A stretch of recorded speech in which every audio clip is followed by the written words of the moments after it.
سلام رفیق خوبم. تا حالا شده صبح که بیدار میشی حس کنی هیچ انرژی و انگیزه‌ای برای شروع روزت نداری؟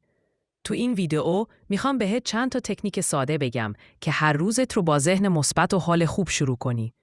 قول میدم وقتی این روش‌ها رو یاد بگیری دیگه صبحات مثل قبل نخواهد بود. پس تا آخر ویدیو با من بمون. اگه دوست داشتی لایک کن و حتما نظرت رو برام بنویس. و اگه هنوز کانال رو دنبال نکردی همین الان دکمه سابسکرایب رو بزن تا هر روز با هم قوی‌تر و مثبت‌تر باشیم. وقتی بیدار میشی چند ثانیه چشمهاتو ببند و به خاطر نفس کشیدنت شکرگزاری کن. یک لیوان آب بنوش تا بدنت رو هیدراته کنی و انرژی بگیری.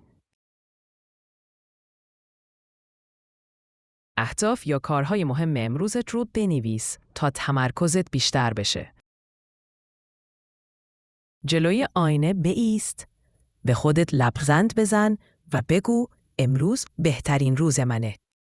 چند حرکت کششی یا ورزش سبک انجام بده تا خون توی رگ‌هات به جریان بیفته و پر انرژی تر بشی.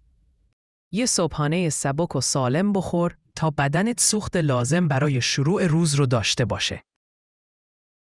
یه آهنگ انگیزشی گوش بده تا حال و هوات عالی بشه.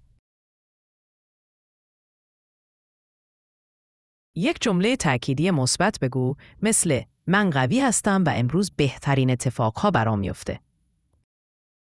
حالا آماده‌ای با انرژی و ذهن مثبت روزت رو شروع کنی؟